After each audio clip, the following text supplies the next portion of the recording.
The Bay of Genoa, May 2010. An Italian diver discovers an astonishing U-boat wreck. The submarine is virtually intact, resting nearly 400 feet underwater. Its presence raises a variety of questions. What is this boat? Why did it sink in these waters? A team of divers and historians have joined forces to uncover the story of this forgotten submarine.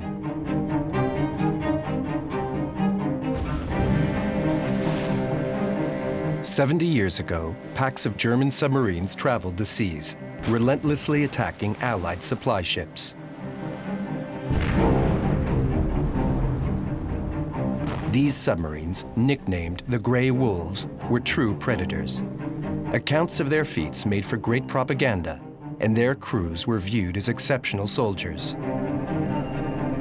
U-boats were reputed invincible.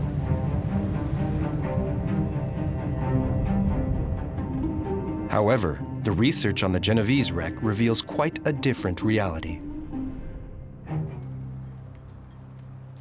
What is the story behind this forgotten submarine lying off the coast of Genoa and La Spezia?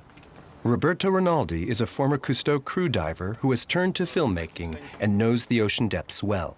For Roberto, the discovery of this wreck brings the promise of a wonderful new adventure. In the world of deep-sea diving, you hear lots of legends involving submarines, and one day my friend Lorenzo del Veneziano called me to tell me that a submarine had been found in the waters of Portofino. He invited me to dive with him, and I was truly surprised. The last thing I expected to find there was a submarine stuck underwater in the mud with its bow pointing upwards. I'd never seen anything like that before.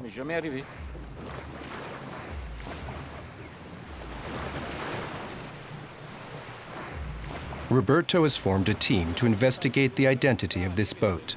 Aldo, Marco, and Gabriele are all highly experienced divers who have participated in many underwater expeditions.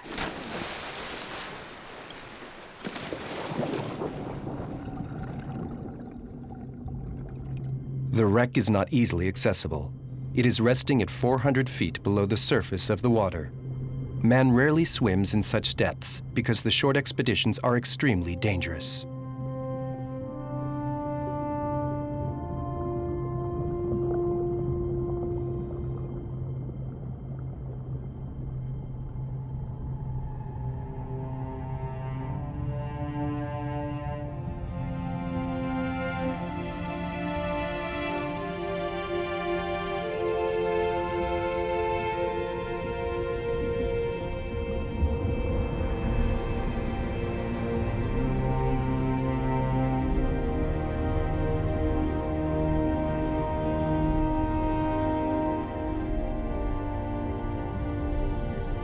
Unearthing the identity of the ship. This is not going to be an easy task for these three men. Marine concretion is everywhere on the wreckage, covering up any possible clues. There are no numbers painted on the hull or on the conning tower, no distinguishing marks.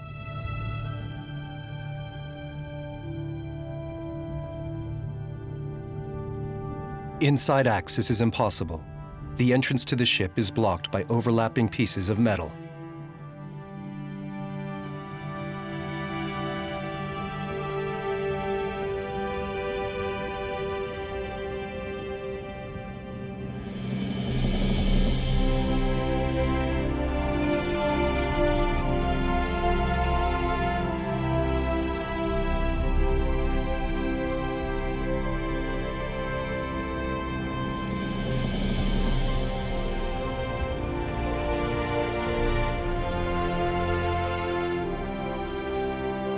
The Genoa Bay wreck isn't giving up its identity easily.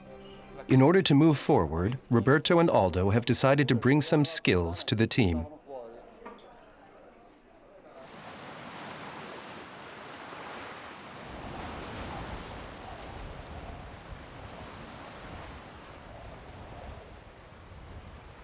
Submarine buffs Luc and Marc Breuer are the curators of Le Grand Blockhaus, a museum dedicated to the Atlantic Wall and its history. They founded this museum inside the greatest German fortification along the Atlantic. I think at the end of the war, everyone had the same idea, to move on, to turn the page. If it had been possible at the time to destroy the U-boats, the underwater headquarters, and the bunkers, it would have been done, if only so people could forget this terrible and deadly page in our history. It's taken years for us to begin wondering about these things, why they're still around, and what purpose they served. In the rooms of this unusual museum, many objects tell the story of the German submarines. Marc and Luc Breuer didn't hesitate for a second when they were contacted by Roberto Rinaldi. They had been waiting for this sort of mystery wreck for years. What I find fascinating in this project is the reconstructing of the submarine's movements, from its launch to its demise, and also the prospect of adding to our historical knowledge in this largely forgotten area. It's exciting to feel like you're participating in history and not just being a spectator.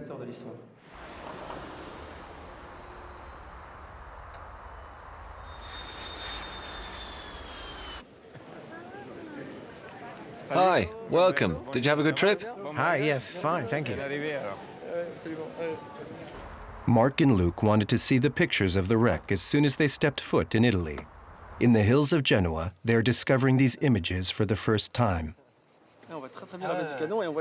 You can clearly make out the deck's pointed shape. It would be interesting to be able to see this discovery all the way through to the end, to identify the boat, to find its number, and retrace its entire history. We would find out how it ended up here in front of La Spezia. What should we be looking for specifically, to be sure? Try to cut through the nets and look for identification on the rear and on the gun. Understood.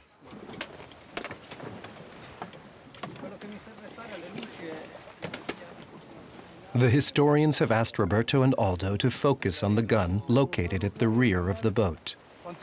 Identifying this gun would enable the research to move forward considerably.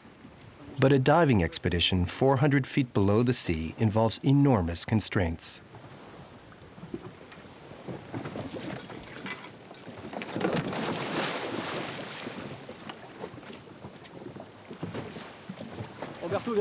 Roberto's just dived in, 3 minutes for the descent, 15 minutes at the wreck, and at least 3.5 hours to come back up very slowly.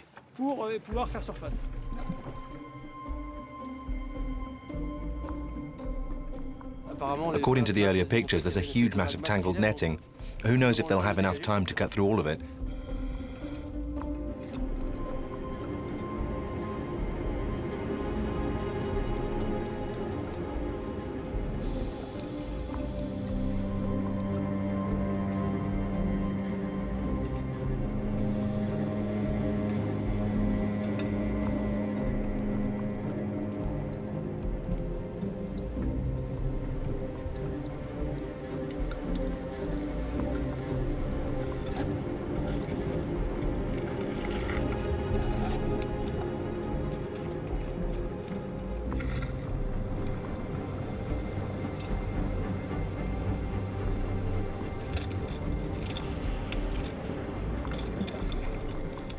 Roberto and Aldo immediately realize that they will not be able to clear the gun. Underwater currents have wrapped the netting tightly around it. They will not be able to uncover the precious number that would help Luc and Marc to identify the boat.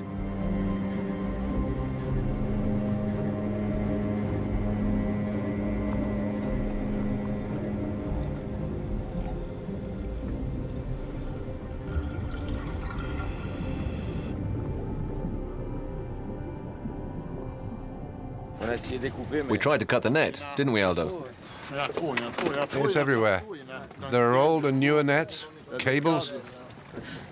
And there's not enough time. Not enough time. After 2 minutes, you can't see in front of you. You can't see what you're cutting. The weather's good, isn't it? Yes, it is. How about a slice of pizza? Brothers, I love you. You're the best.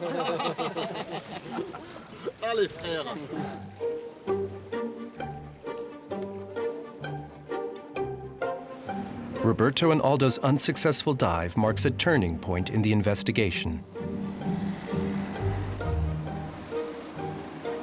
Marc and Luc have decided to consult German military archives. This time, luck is on their side.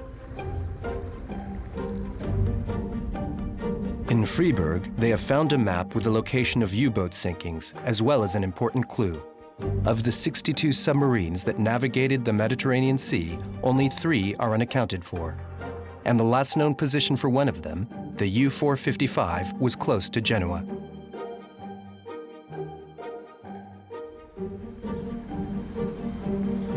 This information is essential to Luc and Mark because there is a place in Germany where you can find lots of information on the U-boats.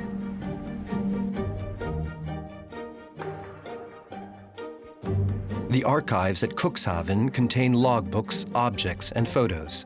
It is a real goldmine for researchers hunting down information.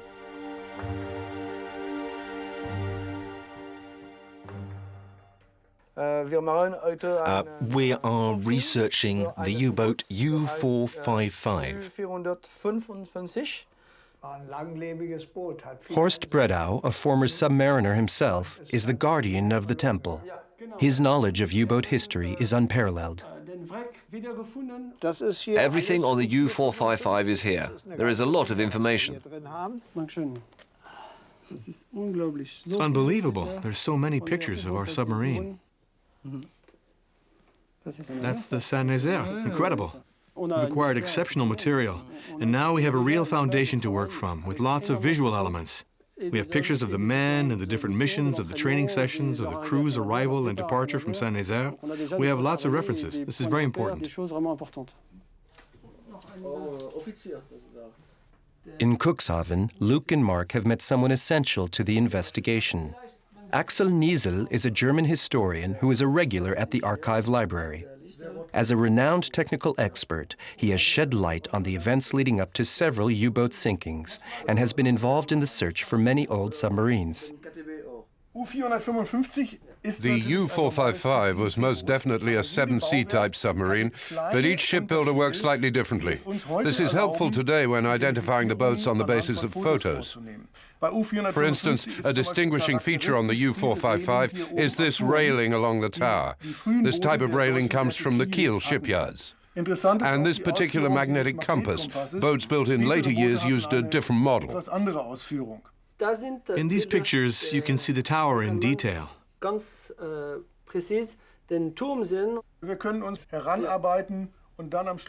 The photos found in the Cuxhaven archives and those taken by Roberto are compared. The 3 specialists are now confident that the submarine in Genoa is the U-455. Finding the boat's identity is the key to moving forward. With the submarine's number, the logbook of its early missions can be located. This document contains lots of information on the submarine's travels, but it doesn't answer the primary question that continues to fascinate Luc, Mark, and Axel. What happened to the U-455? The lists of the crew should help move the investigation forward. These lists contain the names of the various sailors who were assigned to this boat.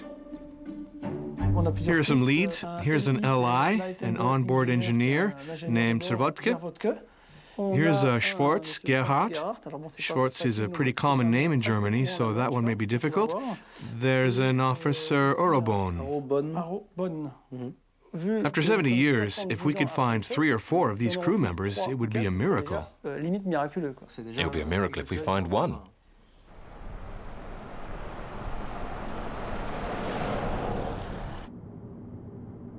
Luc and Mark have only been in Germany for a few days, but Axel Niesel has just given them some wonderful news. 2 of the U-455 crew are still alive and willing to meet with them. These 2 men had been transferred elsewhere just before the boat's final mission, and therefore escaped the shipwreck. I am Luc Brouwer. We spoke over the phone, and we've come from France. Gerhard Schwartz worked on the U-455 in the diesel engine room.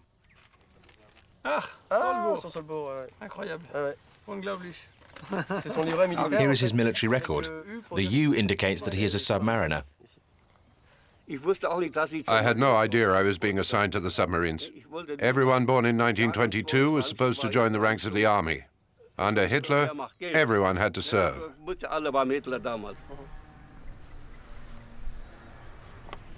This is Spitzer. I'd recognize him anywhere.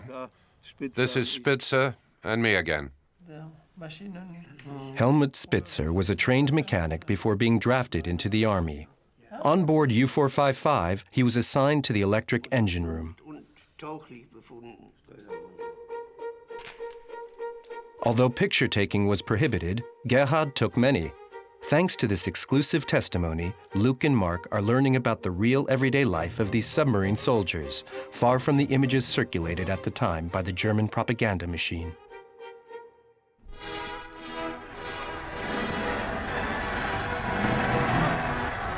Offiziere und Mannschaft werden von der Berliner Bevölkerung begeistert begrüßt.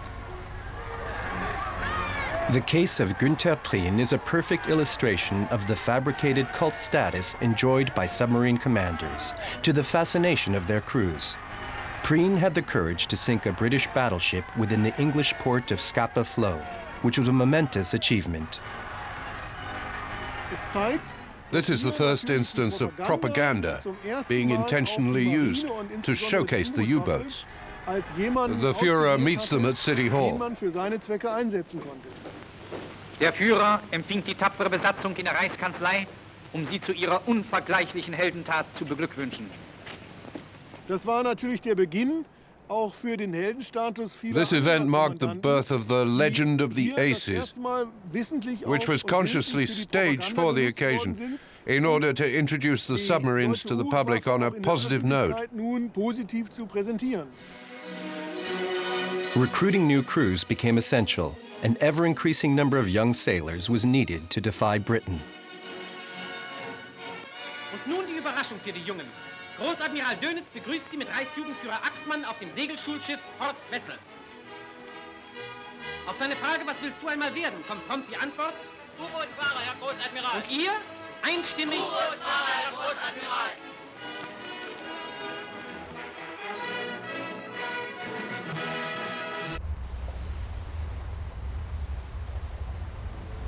Gerhard Schwartz and Helmut Spitzer, like many young submarine sailors, were trained at the Kiel base in northern Germany.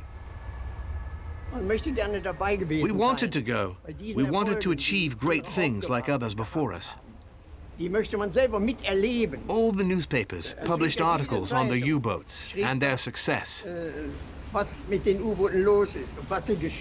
Deutschlandfunk and all the radio stations talked constantly of their victories. For those who weren't in the Navy, it seemed so overwhelming. The things that one boat could accomplish on its own, the impact it could have.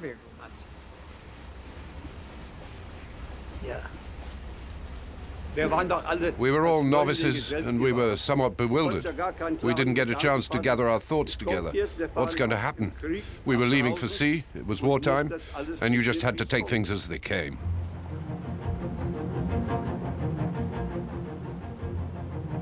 January 15th, 1942. The commander of U-455 made his first entry in the logbook, 0605. We depart from Kiel on our first patrol. Helmut Spitzer and Gerhard Schwartz will discover the high seas for the first time in their lives.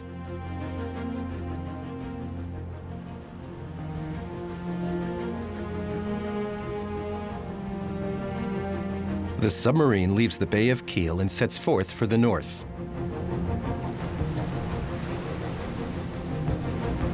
The coast quickly disappears. The temperature drops. Inside the boat, the men get familiar with their surroundings. Gerhard and Helmut don't know the objective of their mission.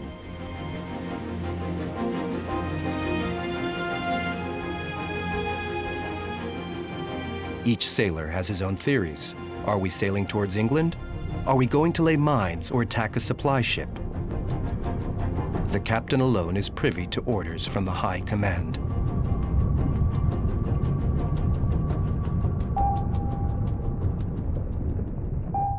Hitler is convinced at this time that the Allies are planning to arrive via northern Norway in order to cut Germany off from its ore supply. U-455 is one of the submarines sent to the Norwegian coast to await the Allies.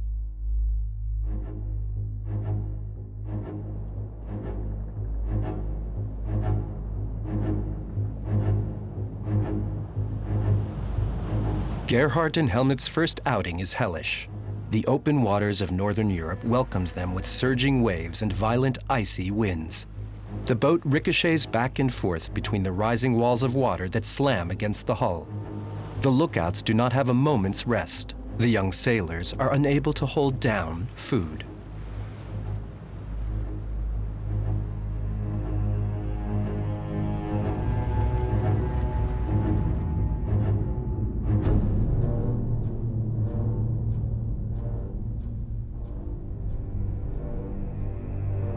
Day in and day out, the crew members learn to coexist in the limited space the submarine has to offer. Each man keeps his growing apprehension to himself. Of course we were afraid. What was going to happen to us?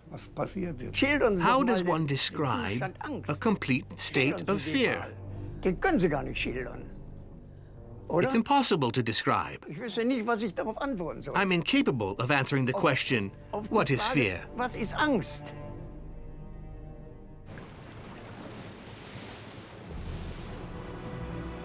U-455 does not remain in Norway for long.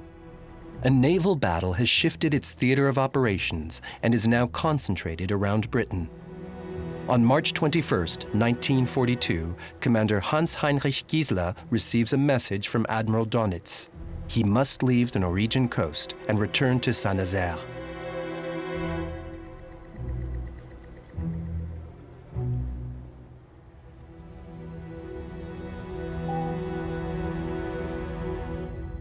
Just like Brest, La Rochelle, and Lorient, Saint-Nazaire is under German control.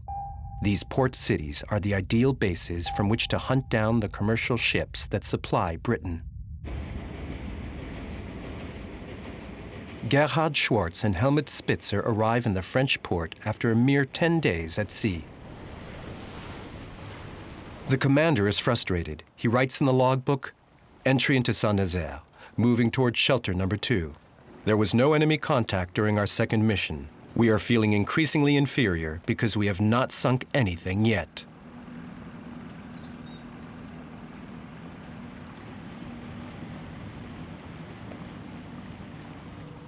Arriving in Saint-Nazaire, the sailors of U-455 discovered a massive complex. The German Navy had settled here to build a giant bunker, including 14 cells that could accommodate 20 submariners. It was a small city with 3,500 men working on its construction. Everywhere submarines were being resupplied, repaired, and rearmed with torpedoes. This ant farm is what the soldiers discovered upon arrival. They had just come from the tiny port of Bergen. They could not begin to imagine this huge complex, whose sole purpose was to service the Battle of the Atlantic.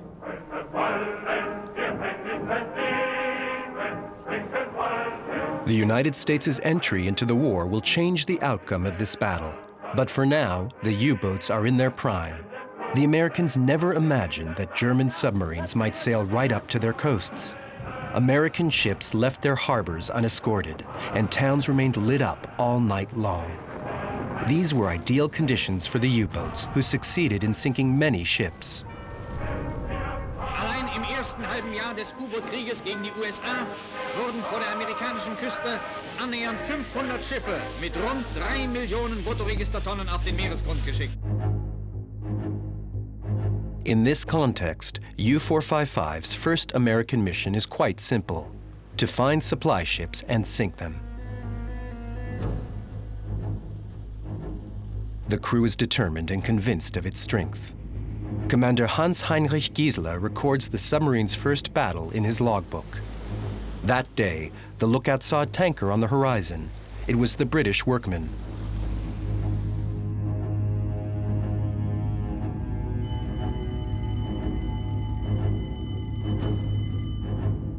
Gerhard cuts the diesel engines. Helmut launches the electric engines in preparation for submersion.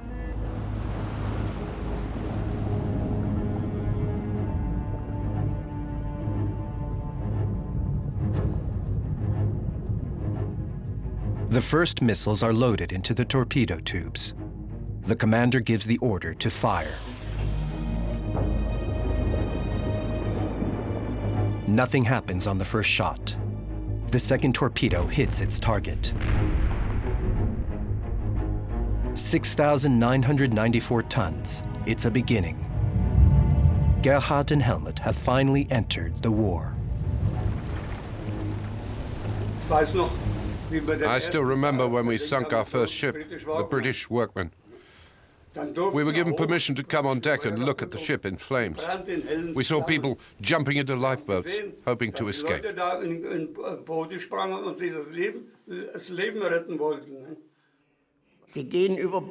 They were jumping overboard, trying to save their lives by swimming out into the middle of the ocean. And you know you are the person who has caused this, who participated in this. Not alone, of course, but you were still part of it. Would they survive or not? That's what worried us at the time. It worried me, in any case.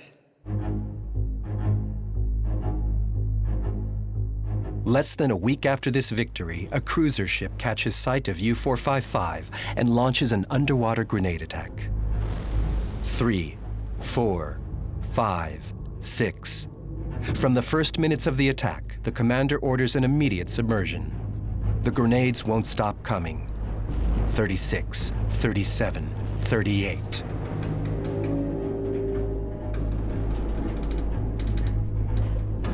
Gerhard and Helmut will count a total of 39 explosions.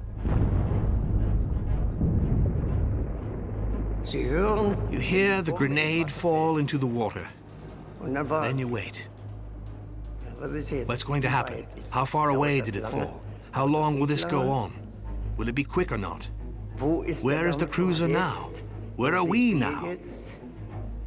These are the things that race through your mind. So in dem Kopf hat.